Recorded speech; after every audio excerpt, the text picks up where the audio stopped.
Hi, it's Ricky of Moshville Times here once again. Now, once again, I'm delighted to be joined by Scottish old school death metal band Penny Coffin. As I've already said off air, I'm fed up talking to them because I seem to bump into them every week. But tonight we've got guitarist vocalist Joe, we've got guitarist vocalist Daniel, and we have drummer Luke. Gary, the bassist, is unfortunately too camera shy, but that means that we can just talk about his behind his back anyway and take the mickey out of him. So, how the devil are you guys? I think it's been like 6 days since I saw you, Joe. It's probably even less than that. It was Well, Friday listen, night, that wasn't actually, aye. it? Aye. How are you guys doing? How are you, Daniel? How are you, Luke? How are you doing on? Yeah, I'm good. Yourself? Yeah, just ready to do another one of these interviews. We've got a festival coming up in October, which we'll talk about, and we'll talk about all things Penny Coffin. And if you're nice to me, Luke, I might bring up desecrated extinction. Don't know. Oof, We'll see. We'll see. that'll be an interesting topic, that one. It'll be a short one. It'll just be the one question. It'll be a sub question. Okay, but yeah, but first of all, I have to talk to you about Deicide. That must have been something that was on everyone's bucket list. So, how was the experience for you all? I'll start off with yourself. Look, how was it for you just watching Steve Asheim doing his shit? Yeah. I think the moment we got the message, I was like, oh shit, this is like, Deicide. And I was like, absolutely crafting myself for the show. I almost forgot everything. I almost forgot my triggers. I almost forgot all my cables. But yeah, like apart from, like before we got on, there was like so many people there as well. It's definitely the most packed gig I've ever played. So Yeah, like, even like Deicide aside, like the show itself was amazing. And then obviously we got to sit next, on the stage and watch Deicide do what they do. And it was amazing. yeah, absolutely brilliant. What about yourself, Daniel? How was the experience for you? Yeah, man, it was good. Uh, yeah, I've listened to DSI forever, man. So they're like my favorite death metal band. They were kind of like the band that got me into death metal. Is Legion your favourite Deicide album, though? Nah, it's not actually. I like Serpents of the Light quite a lot. Do you? That's hugely controversial. If you were to ask like 100 death metal fans the best Deicide album, they'll probably say Deicide or Once Upon the Cross. But everybody's got their own opinion, so fair play. Did you? I don't think they've got a bad album, Yeah, absolutely, absolutely. But see, when you're on the side of the stage, and obviously these guys are vastly more experienced than you guys. Did you take anything away from it? Did you learn anything from it? Did you learn anything from the way that they set up, the way that they just, I don't know, got themselves ready or whatever like that? Was there anything that you learned from that gig that you'll take going forward? Yeah, probably, man. Subconsciously, just kind of watching people that are that professional. Yeah, I don't think you can help but pick things up. You know what I mean? yeah, They're legends, man. They've been doing it for so long. It's another day in the office for them, isn't yeah, it? Their I stage think I volume's really think controlled. That was the thing that I kind of noticed. It's like usually when you go see bands, I'm not saying everyone wants to turn up, but theirs was really controlled. You can tell that they've been working with studio engineers and sound engineers live for years. That they know exactly what they're doing. There's no messing about. They know exactly what they're doing, working with their own sound guy. yeah, yeah. yeah, that was literally what I was gonna say. That was the big thing for me was like it was really quiet on stage. So obviously I don't know, like with us, everyone was like, we're so loud, and everyone's like, so it was like not weird, but it was like to see like one of the OG death metal bands with like a stage volume that quiet was like, oh, it makes sense, but like Yeah. Well, listen, it was an absolutely brilliant gig by both bands. So certainly be one to remember, and certainly something that's off your bucket list. But look, I know you'll have a big bucket list, and hopefully that's just the start. But we'll see what happens for you guys. But Conscripted Morality has been out for almost 6 months now. So how's it been with the reviews you've been getting? How far has your music reached? And maybe even like playing live as well to your first couple of EPs, which I'm not even going to attempt to try and name. But how have things been with Conscripted Morality? Do you think that's a massive step up for the band? I think so.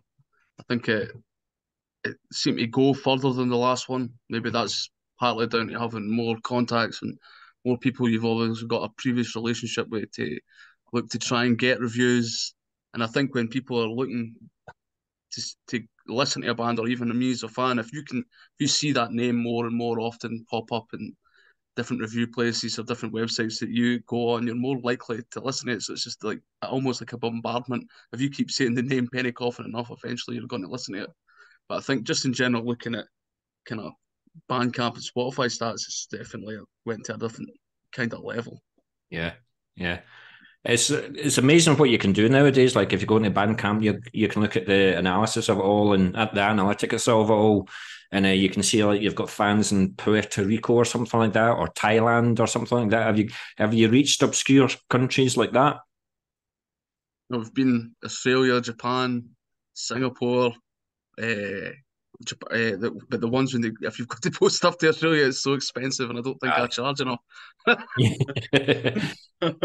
It's definitely. Maybe I've been found out there a couple of times, but it's great that people are finding your music in different continents. It's like we didn't expect that for a second, so it's great. Did you expect that much of a positive reaction, Daniel? Have you been taken aback that there's so many people that I can't? To be honest, I can't remember seeing like a bad review for it or a very critical review. I think there was one guy where you put it in the chat group, Joe, where he spent like half an hour trying to open the packet, and when he opened the packet, he went Penny Coffin CD, and he just put it to the side. You put that in the group, like an American dude or something like that. But like they must have been taken aback, Daniel, by all the positive responses. Yeah, I don't expect anybody to like it, so people like it. That's good. He's a man of few words, isn't he? One person likes it. That's good enough for me, man. I remember there was one review though that I don't know what had happened. They put down our names as some sort of band from Sweden. So it's like I was Sebastian Eim. I don't know how this worked. I don't know how this worked out. They listed all our names. It's like a totally different band, and the review itself wasn't even very good either. And it's one review I remember seeing it. It's like they must have listened to it on a phone speaker. It's like all you can hear is guitar chugs and double bass. You're like, it's death metal. That's all you're meant to hear. It's true. Exactly. But also now, I think you've existed for what, 3-4 years now, but you've only really had the one lineup change, and that is now with Luke coming in on drums. So, has he brought fresh impetus to the band? Has he brought like a kick up the backside kind of attitude? Right, let's get to the next level. Let's keep progressing. How did you find him? We've seen his band before. We played with Desiccated Extinction before in Inverness, so we knew. In fact, Luke played drums for every band after that as well, except us. Oh yeah, I told him for Claudius too. Yeah, I forgot that. So how did you come to join Penny Coffin then? Did you hear that they were looking for a drummer? Did they approach you, or were you always a fan to begin with and you always said, look, give us a shout if you need or what? Well, it was actually Panos messaged me. I don't know what the guys spoke about, but Panos just messaged me basically saying about his situation and how, you know, they were looking for a drummer and like they thought I would be like a good suit for the band. And I was just, I was literally like sat there about to go to the orthodontist and I got the message and I was like, I'm in so many bands right now, but I really, really want to do this. So yeah, I mailed them back like about 5 minutes later. I was like, yes, I will absolutely do it because, you know, the music's great. They have great gigs. They have a good, solid following. And I was like, it would be absolutely stupid for me to turn it down. Yeah. He's saying a lot of compliments there, guys, but I hope you still made him audition twice. Yeah. I think the audition lasted about 30 seconds, I think. It's just as you could see him play the stuff, you're like, that's it. Because I'll admit, I think I said it to you, Daniel, at the Deicide gig. I said, look, what a fucking drummer. It just seemed like seamless to you. So, and I think you're incredibly young as well, aren't you? You're like... I'm 22, yeah. So you've still got the whole cycle to go yet, and to play the drums that you way, the way that you did at that gig was just absolutely brilliant, mate. So well played. Thank you. I think it came quite naturally to me because I played in another band a long time ago called Section 9, and I've always said like if I wanted to do drum stuff, death metal was the thing I wanted to do because blast beats are fun. I love doing blast beats, so it's really nice to like be playing death metal again because I feel like for a really long time, just with drums, I was just like just playing it because I had to. Whereas now I'm like actually enjoying the instrument again, which is refreshing. Yeah, yeah. No, cool. It sounds as if you can bring many things because I also know that you're a guitarist as well. Because you do everything in the band Desecrated Extinction as well. And I also noticed that you were in Unhallowed Void as well, which I've played recently because I think they've released new music as well. So for someone so young, you've certainly been about, and I don't mean that in being a tart or anything like that, but he's the best guitar player in the band as well. Well, that's. I was going to actually ask that, but I'll keep that for later. But I mean, if anything, if Deicide was that maybe like your first gig, Deicide? No, we played the Glasgow show, like the release show. Was that it? Was there another one after that? Did we not do Leeds and the? And Leeds and then Bolton. The Bolton and Glasgow. Yeah. So I did play like a few shows before Deicide. Yeah, yeah.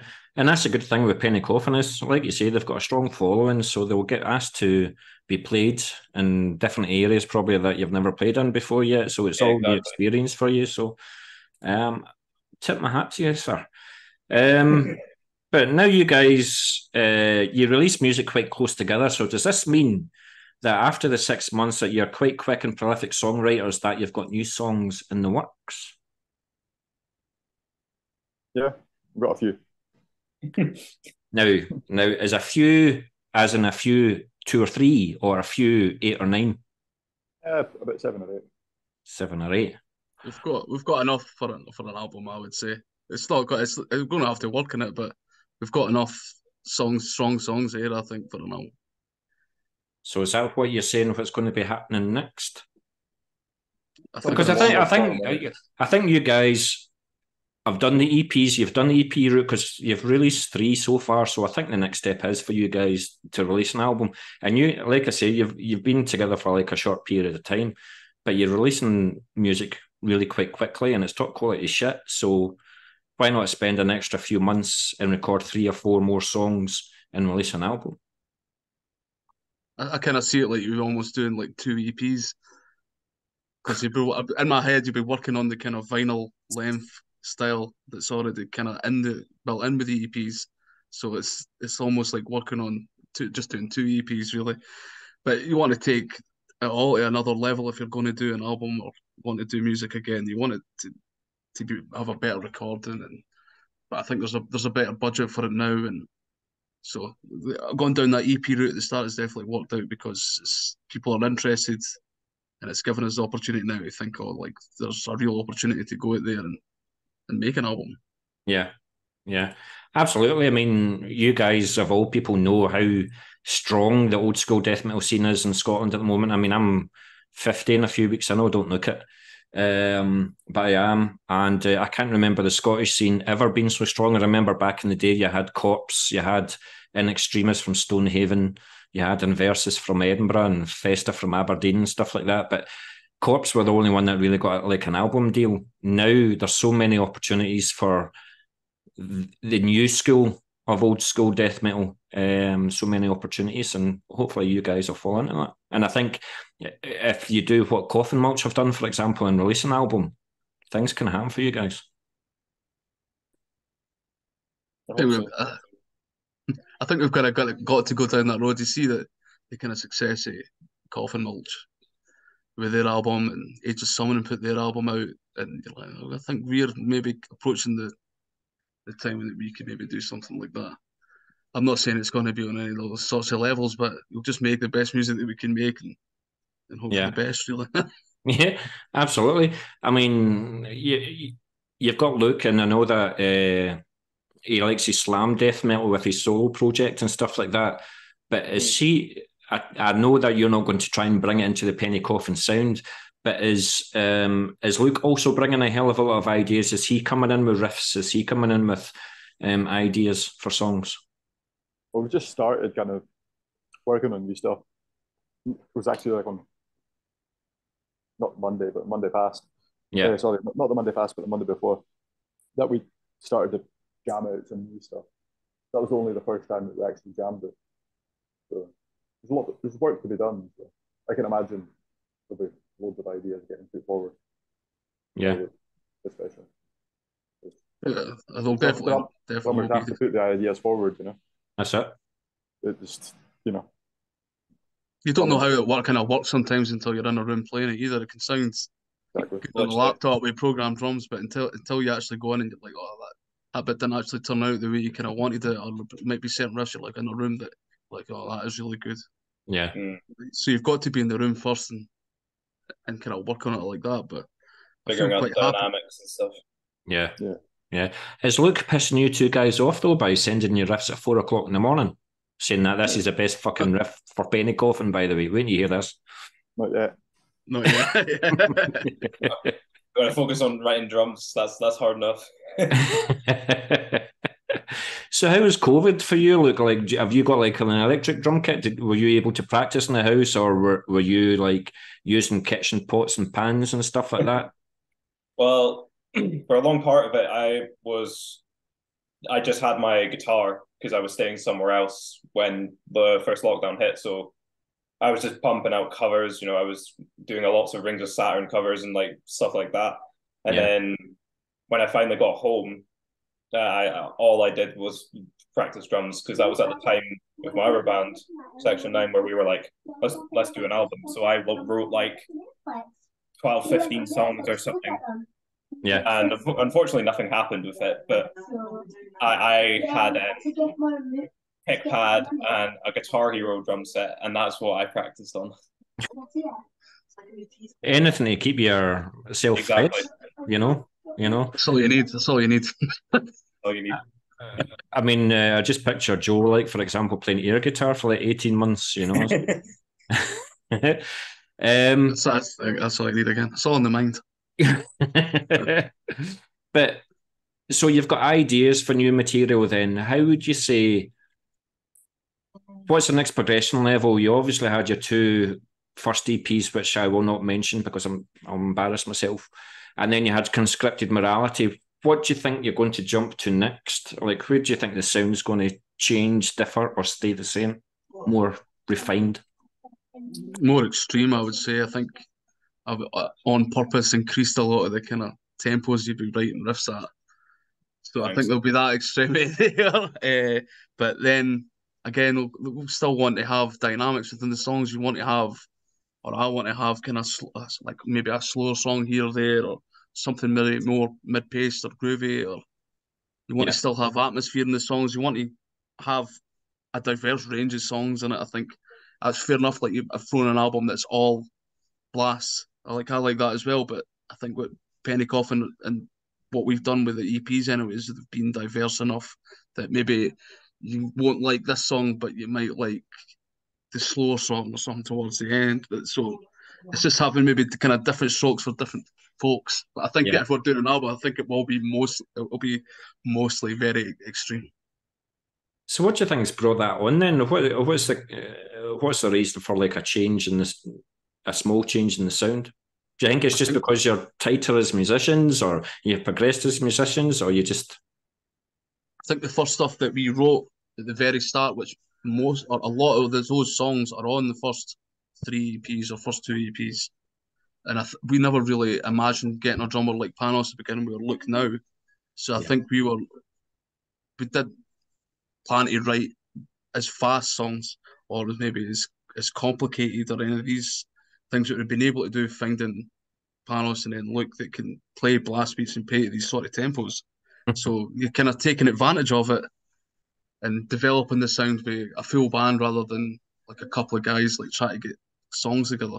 Yeah. So the kind of that whole idea has changed and developed as being in a band. Yeah. Somebody can play blast beats at like 230 beats per minute with double kick going like fast underneath it, then that's gonna get done. Yeah, Just because you can, you know. yeah.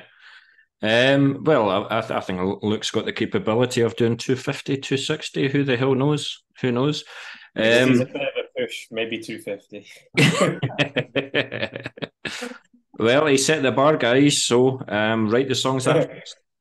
Oh, they already have. Yeah, I did one on purpose because Luke said he could play at 250, so I wrote one at 250. Cool. So yeah, like obviously the way that you recorded Conscripted Morality gave it that sound as well. So is that a formula that you're going to keep? Are you going to keep using the same recording process, or are you quite open to like trying new studios, new experiences, new producers, new mixers? What are you thinking for this album?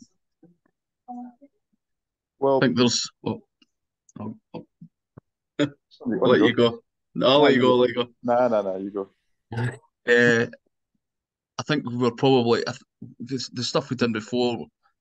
Obviously, there was no budget, and you're making the best use of the tools that we had available.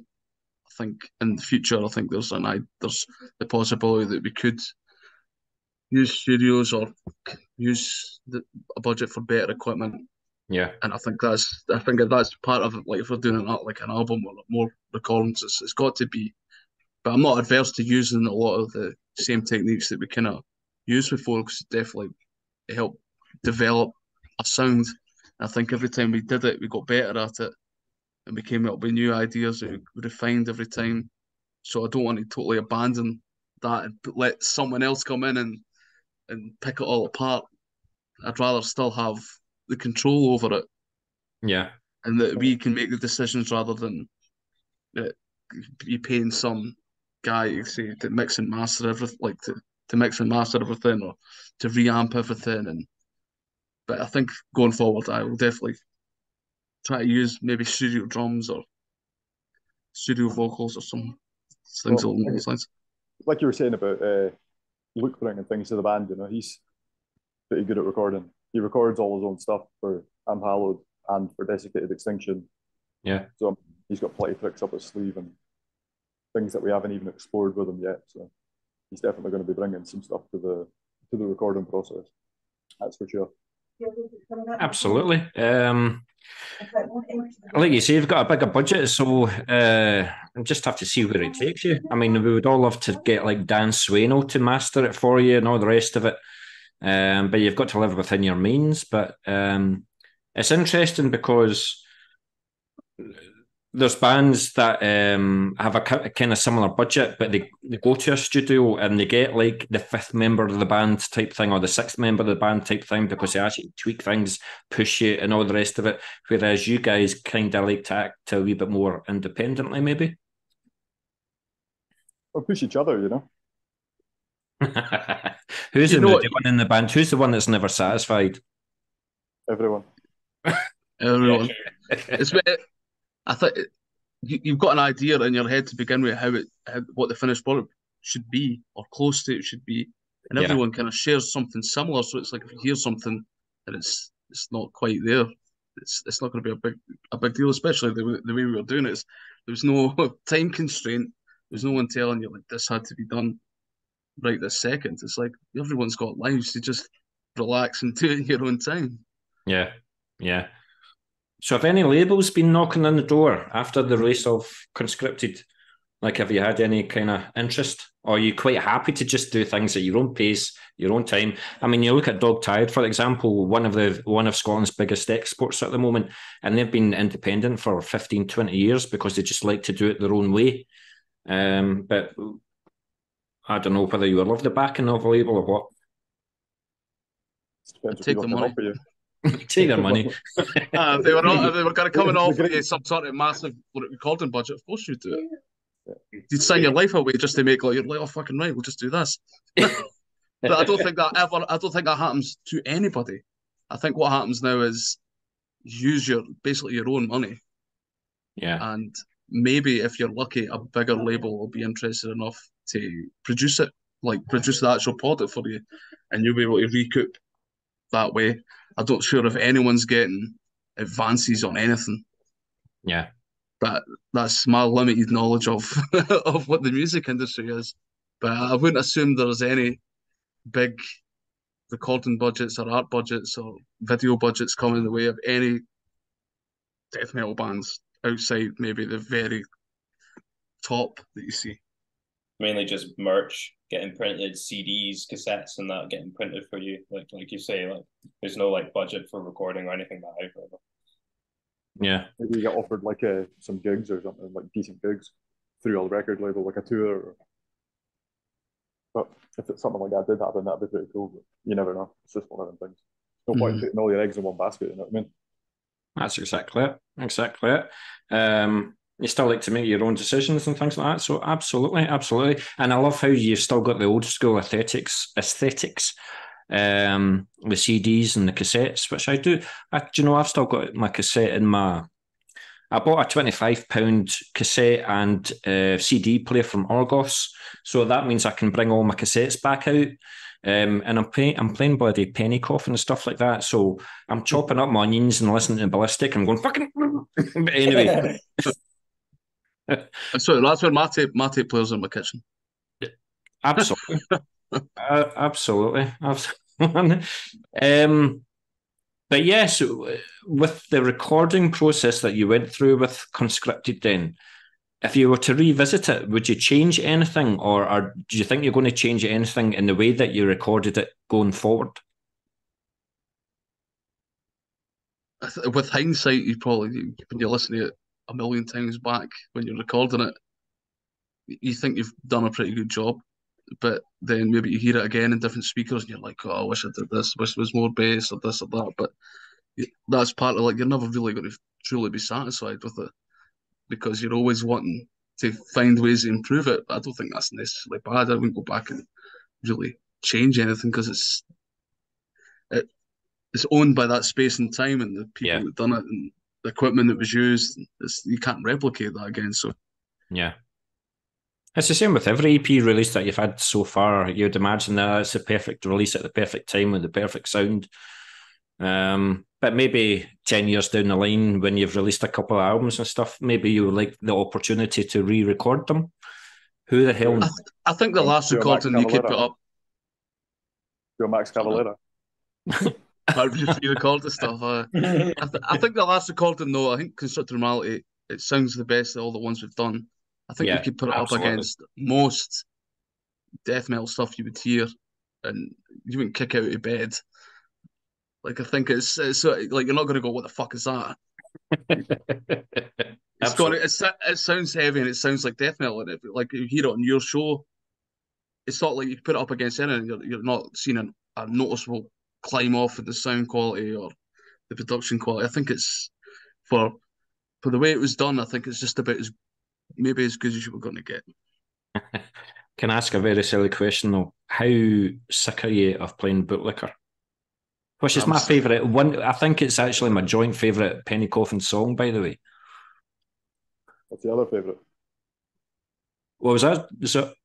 What's the other favourite? Ballistic. Yeah, Bootlicker can go away, but I've had enough of it. But people seem to like it. That's the thing. So if people like it, it's just the groove that it creates. Like, see, when you played it at Deicide, it was like everybody was fucking just headbanging. You know what I mean? So it's our paranoid, you know. Absolutely.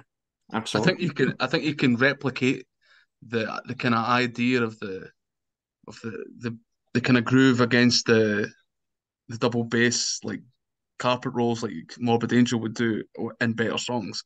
I think it was one of the first songs that we wrote, and it has got that element that's like obviously very linked to Morbid Angel that people like, and it's got that headbanging kind of quality to it. But I think you can have other songs that are just better with those qualities again. I think the best thing about that song is the lyrics. I quite like the lyrics. Is that because Daniel wrote them, Joe? He finished them though.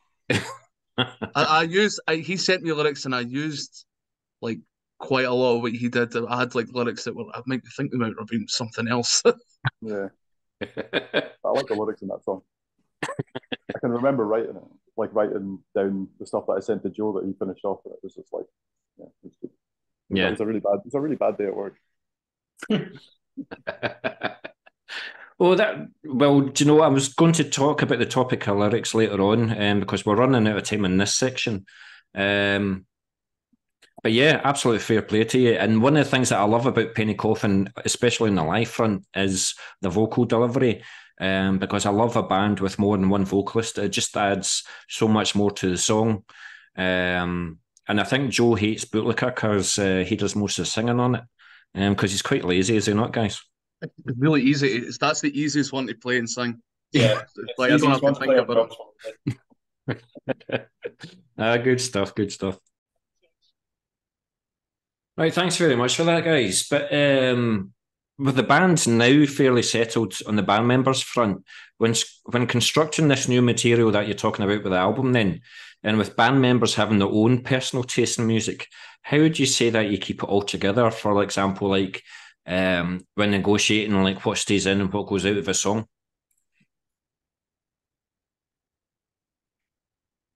I thought it was a good question as well. Thank you. it was a hard one. I don't think there. I think you just know. I think you try all the ideas, and I think it's obvious eventually what ones are the good ones. I don't think there's any such thing as we've got plenty of ideas. I wouldn't say are bad songs either. It's what you think would work and what people that you expect to listen to are going to like, and how would you as a fan react to, like, if you've only got 40 minutes, how experimental do you want to be, especially on like your first album? How many, like, how does it flow side to side and start and finish? And that, I think those sorts of things are important when you think about what kind of songs you want and how you want to lay them out and structure them. Yeah. Are you worried about making too much of a leap? That you might lose some of the fans that you had with your EP. You don't want to like change your sound too much, but at the same time, you do want to change your sound. It's not going to be the Black Album. It's just going to be the slightly longer and slightly better version of what I didn't like. It's not going to be a major departure. There's not going to be any ballads. No, I didn't think there would be. I didn't think there would be. But that would be cool. But with you, Joe, and Daniel being the vocalists of the band, then do you two take care of all the lyrics for Penny Coffin, or would you welcome contributions for like Luke does his own? I don't know whether you want to bring in some porno grind to Penny Coffin There is and no like that. lyrics. There is no lyrics. It's all just noises. Excuse me. No, it all made sense. I actually listened to what was it? Was it Guts something? What was the second single that you released, Luke? The cavitated clit. Aye, well. So there's the ballad that you were obviously talking about a minute ago. Yeah, that's the one. But I mean, it's an art form writing lyrics, so I don't know whether Luke, you would be welcome to like contribute to it, like whether you've got ideas as well after now that you've listened to riffs here, there, and everywhere, or is it? I think with Joe and Daniel. I think with bands I've been in before, it's always just been a case of like the only input I would really have would be like, oh, maybe you could put this, maybe you could put that. I've never really solely been like, I can write lyrics for a song, but I'm like always happy to like, add in a little bit of input, I'm happy with anybody. Like, I think sometimes if you're listening to stuff over and over, like try to get ideas or patterns or certain words will just kind of jump out to you. You try to force them in, or you maybe even got a stupid working title and you're like, nah, I'm going to try and get that in. So if someone's got ideas, like I'm always all ears.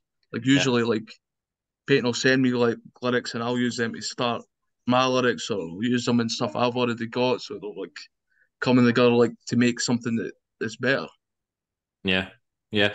So where do you get your lyrical inspiration from, Daniel? Like, do you, I don't know, watch a lot of war documentaries? Do you watch a lot of TV? Do you read a lot of books? Or as soon as you open your door, you've always got a pad and a pen on you, you see something on the street, you write it down and you work on it later on. How do you write your lyrics? Yeah, just a bit of everything. Some of the, I don't know, different things I've reinterpreted some kind of like situation. For instance, like the ballistic like lyrics and stuff like that. That's just me kind of like reinterpreting it would be like to kind of be in a building that gets like shot by a missile. Because I was watching the news and I was seeing like a lot of like bombed out buildings from like the war in Ukraine, you know. Yeah. So I was just like reading. I was just like watching that kind of stuff at the time. Yeah. And then that was like I think I just seen like a news reel of somebody talking about something like that happening. How it just kind of happened out of the blue, you know. Yeah. And I just kind of like was thinking, well, it's pretty dark, you know. And just kind of wrote some bits and pieces down from that. Some different ideas. It always starts like a lot longer, you know. Yeah. Almost like a poem or something, and then you just kind of cut it down to what you can sing and play, really. Just so it's like a song structure. So see, when you write your lyrics, then you've obviously got parts for you and you've got parts for Joe, and you are writing your lyrics in such a way that you see in your head how Joe is going to sing them. Is that sometimes difficult to convey how you want Joe to say, right, this is how I want you to do it? Or do you just give him a lyrics and he just nails it in the winner? We've never really done that. He's probably suggested more things to me, like for vocals, like in Jaws or something. Doing the trade-off. Yeah. That was more his idea than my idea.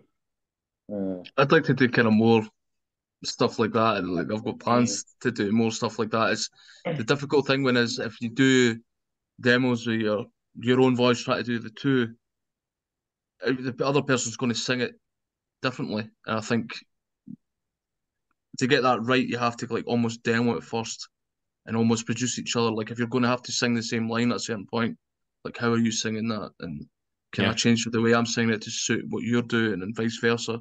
Yeah. If you're doing it separate, it can be quite hard. But again, that's like almost like pre-production that like proper bands would do, and that maybe we start to.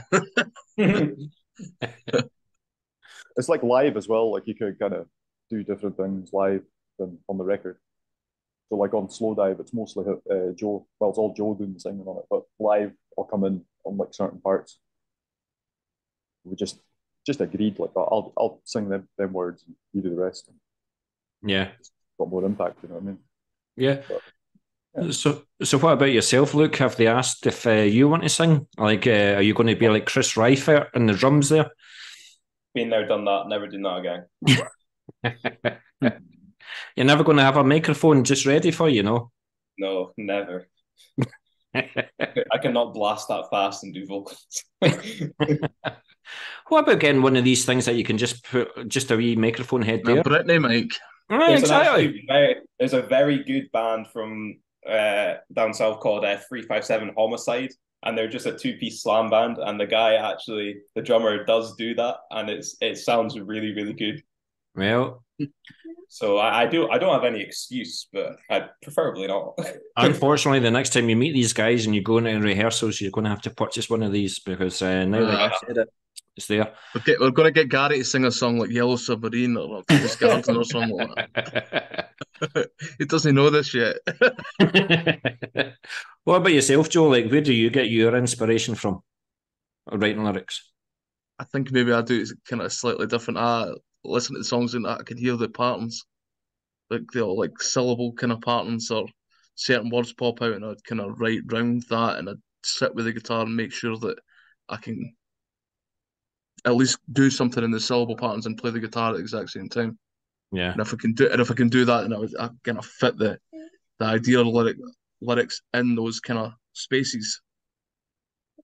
And generally, what I've kind of tend to do is if I've got a stupid working title, I'll just use that as the springboard to kind of work in what other ideas I've got. Yeah.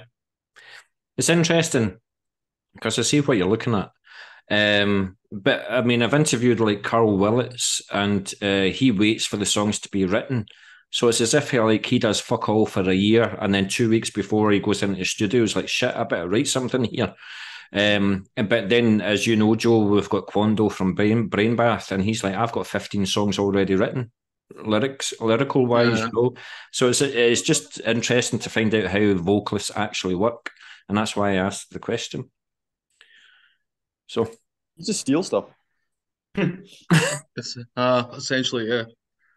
I'll try and put people's band names and stuff like that in, like, or not maybe lyrics from other songs or stuff like that. See, one of the lyrics in I think it's in Ballistic, and it's like it says caustic streams and deep depressions. I got that off like watching a documentary where it was talking about like the glaciers like moving, and it's like how it cuts through the acidic like water was cutting through the valleys and making thingy. So it said the guy narrating it was saying caustic streams create deep depressions in the valleys. I was like, that's pretty cool. I'm gonna take that.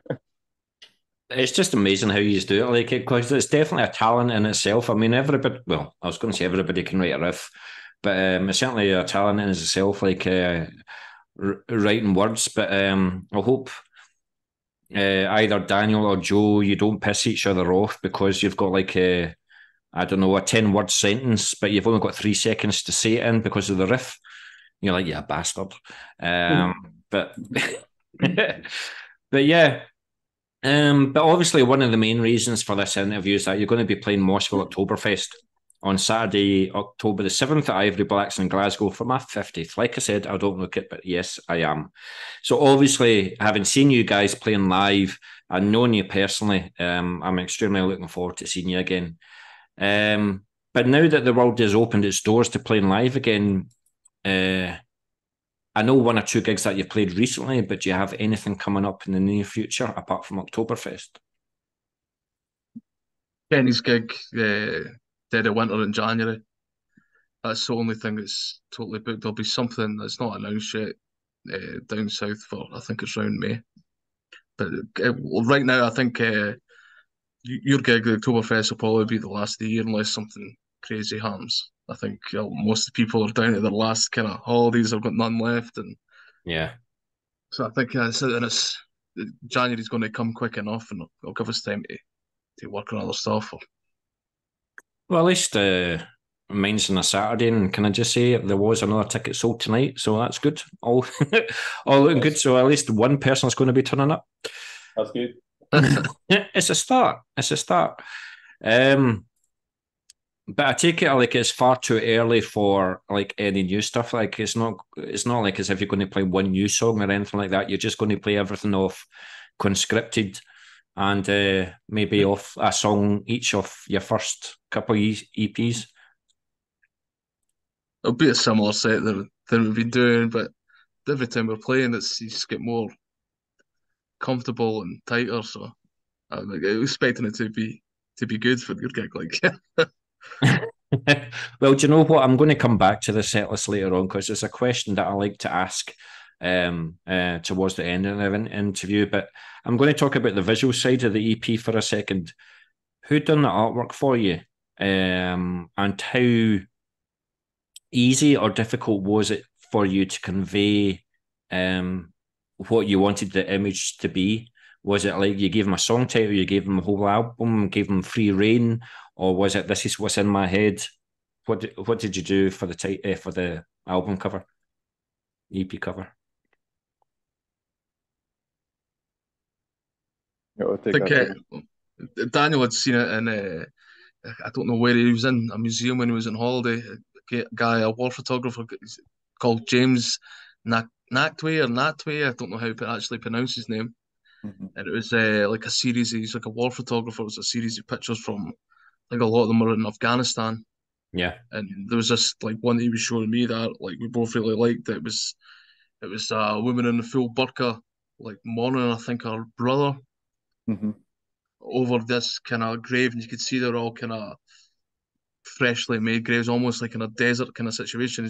Because she's in the burqa, it kind of looks almost ghostly. It's the kind of element that you kind of get from it. So it was like that was the one that we kind of thought that. So maybe try to get some art direction on this. The artist that did it's the same artist that did Chest Crush. I don't know the guy's real name. His Instagram name's Plague, but he's got this kind of really dark black and white style that we liked. So we just got in contact with him and showed him that picture, and with that kind of direction, and that's what we got back. So see, when you got it back, was there a wee bit of to and froing, or were you like, no, that's nailed, that's it, that's the cover? I thought it was cool. Aye. Yeah, we sent some ideas like at first, like that were like some light sketches that were done. My girlfriend did some, and they were at different angles, maybe. Yeah. Just so like he had like quite a lot of stuff to work with, plus the image itself and what it was about and all that kind of stuff, and what the songs were about. Yeah, and it's pretty straightforward. I mean, then he had artistic license to do whatever he wanted with it. Yeah. Yeah. Well, who knows what you're going to do when the album's ready? Maybe you'll use the same person again. Who knows? You might have different ideas. But talking of the visual side of the album or the EP, I didn't really see a video to coincide with it. Is that something that you maybe want to do? When are you going to like release a couple of singles before you release the album? Are you going to do like a couple of videos before you release the album? What is it still too early to say? Probably too early. I don't think we've ever gave a video a second thought, really. I think again, it's something you'd have to do yourself, and unless you know somebody or you've got the equipment yourself, it's going to be a harder thing to do. Yeah. I think with the style of the music, you don't really see a lot of underground death metal videos, but it's not something I'm against doing. But I don't know. Maybe all you need to do is just go to a set of woods up where you are. Just put a couple of speakers up there and just do get the invisible oranges out. Absolutely. I would do that, like, but it might look stupid as fuck, but I would do it. Well, who knows? Who knows? But yeah, I've only got like, in fact, I've only got 2 questions left for you.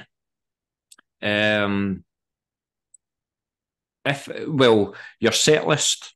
So on Oktoberfest and Sonic Dissonance, for example, that you just played in Oktoberfest as well, you've got a half-hour set, so you've got like 6, 7 songs. What song are you particularly looking forward to playing? What's the song in the set list where you're like, it's fourth down, and I'm like, yeah, that's the one I want to play, I can't wait to play, and why you want to play it? So Joe, what's your favourite Penny Coffin song, and why is it always going to be in the set list? Right now, I like Ballistic, and I like Predator as well. Just playing the 2 new ones that seem to be working the best. But Ballistic is like it's good because it's towards the end of the set. But just because of the way it kind of starts with the pace of it, and that, it's like it goes down really well, and it's got the ending with the kind of breakdown ending that people seem to really like. And Predator again has got that kind of element that maybe Bootlicker has with the kind of groove element. Yeah. So you can kind of see people kind of that maybe don't like as much the speed element. They can kind of nod their head a little bit at that one in the background and fold their arms and stuff like it. So would you say like Ballistic and Predator, if you're to say like where the sound is going to come from next, those 2 songs off the EP Conscripted Morality, that's what it would sound like more than others? I think they seem to have went down the best. I think you're going to get songs in in that kind of vein. You're going to get variety though as well. They're not going to just rinse and repeat the 2 kind of same sort of songs. Just have one kind of formula that we're going to do. I think that what's more interesting that is trying different tempos and feels, and especially over the course of like an album or even a set. When we've played longer sets, we play that song "Skeletal Darkness," which in a longer set seems to work. I wouldn't entertain playing it in a half-hour set because you're giving up 10 minutes up. But I think in a longer set it kind of works, and there's that breaking tempo, and it's got the kind of clean guitars and stuff like that. So that's just even that in a longer set that seems to work. And again, like if you're working on music, I think variety is the thing I like anyway. Absolutely. And yes, I do love Ballistic. So if it sounds like that, then fair play. I'm happy with that. Look, what's Ballistic as well? Yeah. So why is that then? Because you get a wee blast beat in there. Yeah, I mean, it's got like my two I favorite thought you would things. like bootlicker because it means that you can slow things down a wee bit, get a wee bit of a rest. I mean, bootlicker's still quite. It's not hard, but the double kicks, it's still like takes a lot of effort. If I'm going to be doing single strokes or double strokes, it just depends on how I'm feeling. But definitely ballistic because it has obviously there's like that one the part in it where there's the blasts. I guess you call it the verse.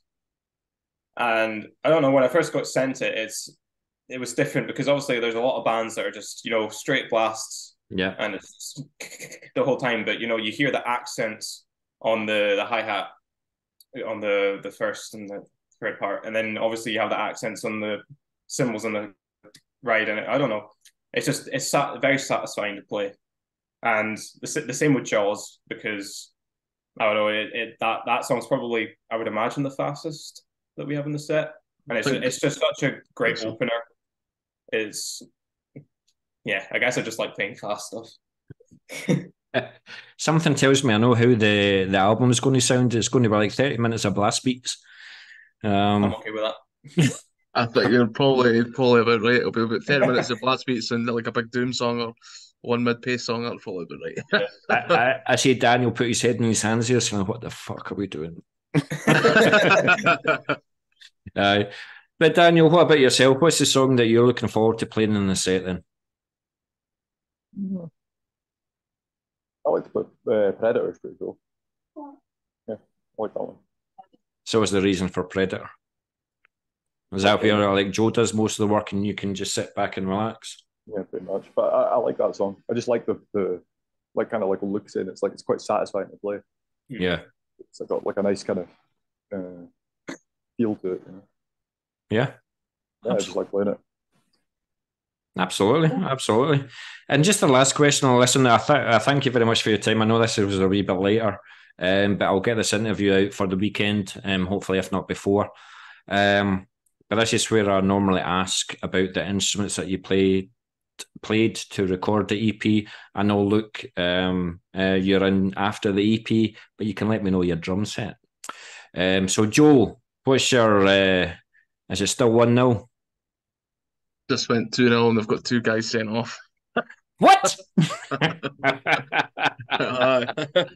Anarchy in Holland. Seems like it. Aye. He's on side.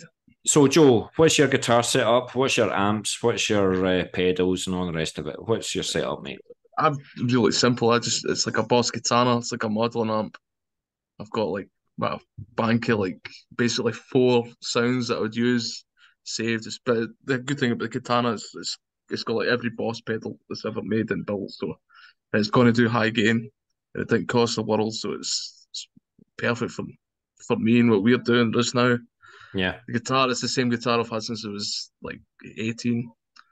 The ESP, well, it's not really, it's the LTD Eclipse that like I really want to change what I'm playing. I think maybe if I had won the lottery, maybe, but I'm not really interested. Okay, so you were given like £5,000 to pick a guitar. What would guitar be?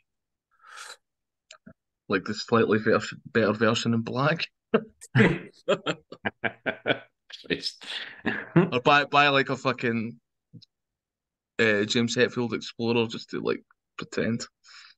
Can I say the Snake Bite is one of the worst guitars I've ever played in my life. I've never played any, but they look cool. It's awful. We put it on the wall. Cool. Thanks very much for that, Joe. Thank you. What about yourself, Luke? Like, what's your drum setup? What do you have, mate? At the moment, I've just got a Apex Mars, shells, and my bass drum is absolutely stuffed and tuned all the way up, so it's basically not a bass drum, so it doesn't even matter. And then I have the Joey Jordison signature snare, which is nice and pingy, nice and tight, has a nice amount of rebound. And then my cymbals, I'm mainly pasty. And my pedals, I'm just using Pearl. I think they're eliminators. They're very cheap. their longboards to do the trick. And then I've got my Foot Blaster triggers on there. What about your drumsticks? Like, what size of drumsticks are you using? So I'm using Collision 5BRs. So just like normal 5B sticks, but they just have a bit more length, which I prefer that. And they're wooden tips. I've just actually switched back to them. They're really nice. They have a nice amount of attack, very durable. Yeah. So if you had to like change your snare sound, because obviously I've heard your snare sound and Jesse created Extinction, and like that wouldn't suit Penny Coffin at all. I think it's gonna get pingier, I think, though. Oh yeah, it's definitely gonna get pingier. And the higher they make the tempo, the pingier the snare is gonna get. Can I just say I hate the biscuit tin sound? So that's just a personal opinion. I don't like the biscuit tin snare like slam bands play. But I like the sound that yours made, and it's got like over 6,000 views on Slam Worldwide. Your last single. Oh yeah, that snare. Aye. I actually mixed two different snares. So I had like the biscuit tin snare where you just had the top part pretty much and nothing else. And then I found the ring of a snare I liked, and I took everything away from that, boosted all the hertz on the ring, added distortion, added reverb, and then that's what you hear on that. Yeah, you got a lot of compliments on it, so fair play. But yes, keep it out of Penny Coffin. So Daniel, what's your guitar setup, mate? What's your amps, pedals, and everything else, mate? An ESP LTD M1 Custom 87. That's the guitar. Okay. Got a Seymour Duncan distortion pickup, Floyd Rose. Amplifier is a Black Star Stage 100. Tube amp. Something tells me you're the geek of the band, though, and you've got like 40 pedals. Yeah, Gary's the geek of the band. Yeah, he's getting an extra hour if Gary was here. Like the bassist, for fucks. Yeah, he's a guitar player. So yeah, I've got that, and then that was actually on his recommendation to buy that amp. So there you go. And then pedal wise, just like a tuner, Boss tuner, PC Electronic, Afterglow, Lotus. Got a Sub-Zero analog delay pedal. Always great. PC Electronic Dark Matter, just like a tube screamer, essentially. Cool. Yeah, that's it. Cool. Listen, guys, as much as I said at the beginning of the interview, I'm sick of the sight of yous and I'm sick of talking to yous. I actually love talking to yous. So thank you very much for this interview. I cannot wait until I see you in a few weeks' time. I gave Joe your set list time. I hope he's forwarded that on to you. If he hasn't, I hope I've embarrassed him here. But yes, we all love Penny Coffin, and I'm very much looking forward to seeing you guys play. And I'll see you in a couple of weeks' time. Spot on, man. Right. Thank you. Cool. Thank you.